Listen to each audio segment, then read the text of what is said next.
भूतिया हवेली। बहुत साल पहले पहाड़ों के बीच एक पुरानी हवेली थी। लोग उसे काला भवन कहते थे। उस हवेली के बारे में अफवाह थी कि वहां कोई जिंदा इंसान पूरी रात रुक नहीं सकता। गांव के लोग कहते थे कि आधी रात को उस हवेली से औरत की चीखें, पायल की झनकार और किसी बच्चे के रोने की आवाज आती है। गांव का एक लड़का था, अजय। वो बहुत बहादुर और हठी था। उसने गांव वालों की बातें सुनकर तय किया कि वो उस हवेली में रात बिताकर साबित करेगा कि वहां कुछ भी नहीं है। शाम ढलते ही अजय टॉर्च, माचिस और एक लालटेन लेकर हवेली पहुंचा। दरवाजा खोलते ही उसकी नाक में सड़ांध की बदबू घुस गई। हवेली के अंदर जाले, टूटी खिड़कियां और धूल से ढकी पुरानी तस्वीरें टंगी थीं। रात गहराने लगी। 12 बजते ही हवेली के दरवाजे अपने आप बंद हो गए।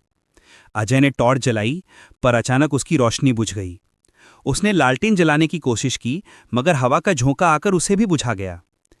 तभी उसे ऊपर से किसी औरत की धीमी हंसी सुनाई दी। अजय का दिल जोर जोर से धड़कने लगा। उसने साहस जुटाया और सीढ़ियां चढ़ने लगा। हर कदम पर सीढ़ियां चरमराती और किसी के पीछे पीछे आने की आहट सुनाई देती। ऊपर पहुंचकर उसने देखा, एक पुराना झूला अपने आप हिल रहा था और खिड़की के पास सफेद साड़ी में एक औरत खड़ी थी। उसके लंबे बाल चेहरे पर लटक रहे थे और उसकी आंखें खून जैसी लाल चमक रही थीं।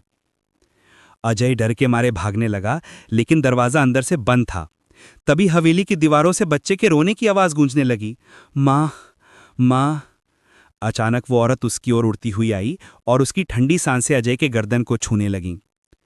अजय ने चीख मारकर दरवाजा तोड़ने की कोशिश की। जैसे ही दरवाजा टूटा, वह भागते भागते हवेली से बाहर निकल गया। लेकिन गांव वालों ने देखा कि उस रात के बाद अजय का चेहरा हमेशा पीला और डरा हुआ रहता था। उसने कभी उस हवेली का नाम तक नहीं लिया। आज भी वो हवेली वीरान खड़ी है। लोग कहते हैं, जो भी वहां गया वो कभी पहले जैसा नहीं लौटा।